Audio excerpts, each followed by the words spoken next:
isang magandang buhay. Yan, masaya at magandang buhay. Yan. Sing ganda ko. Yan.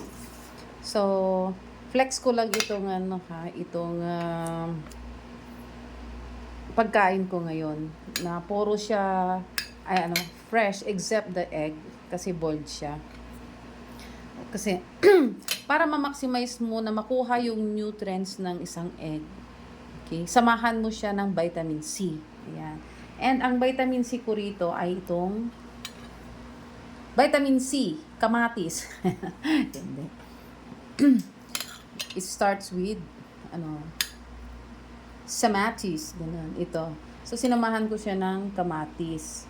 Okay. So inihalo ko na rin yung ginawa kong parang itlog maalat. Okay, pero siya, hindi siya itlog maalat, boiled egg lang siya. Okay.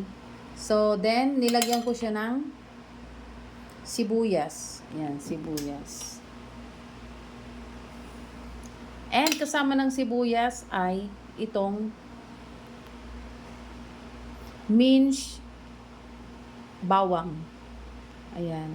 Hindi ko kasi, dapat kinakain kasi ito ng buo. Kaya lang hindi ko siya makain na buo. Mainit kasi, sobra. So, ihahalo ko na lang siya sa pagkain. Yan. In-slice siya ng maliliit. Okay. Tapos, yan. Ihahalo ko lang siya ng ganyan. Okay. Para, then, lagyan ko ng konting soy. O, ano man ka, na patis or something na ako kasi, para mayroong lasa kahit papaano. So, lalagyan ko siya ng konting soy. Kung ano yung available pwede rin na konting, bagoong or what.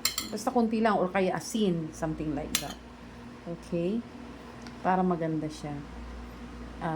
Para magkalasa ng konti. Kasi wala itong walang halong kahit na condiments. Condiments, I should say. Okay? So, ayun siya. Pwede nang kainin. So, nandiyan na yung bawang.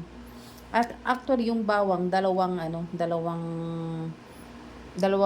butil ng bawang ang nilagay ko. Hindi ko kaya kasi na, yung kagatin yun, ng ganun. So, ang ginawa ko, in-slice ko ng maliliit. Ayan. So, pwede na siyang kainin. Parang ito na yung pinakasalad. Ayan.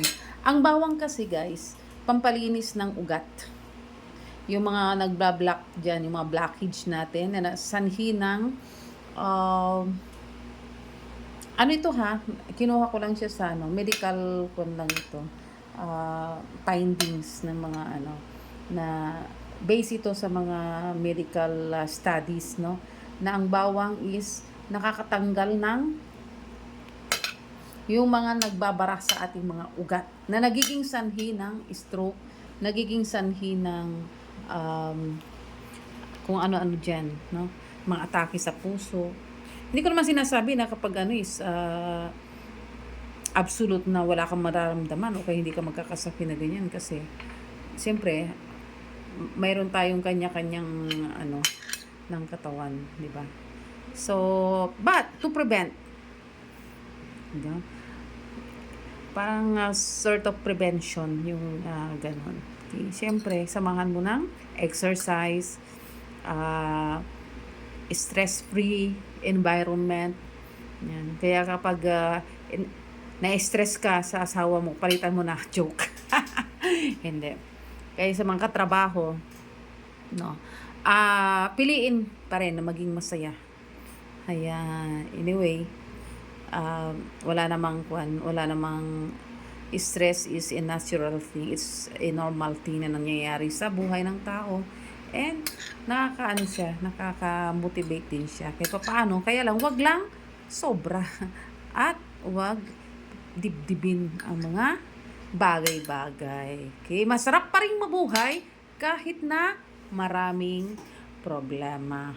Okay? Hindi naman nawawala ang problema.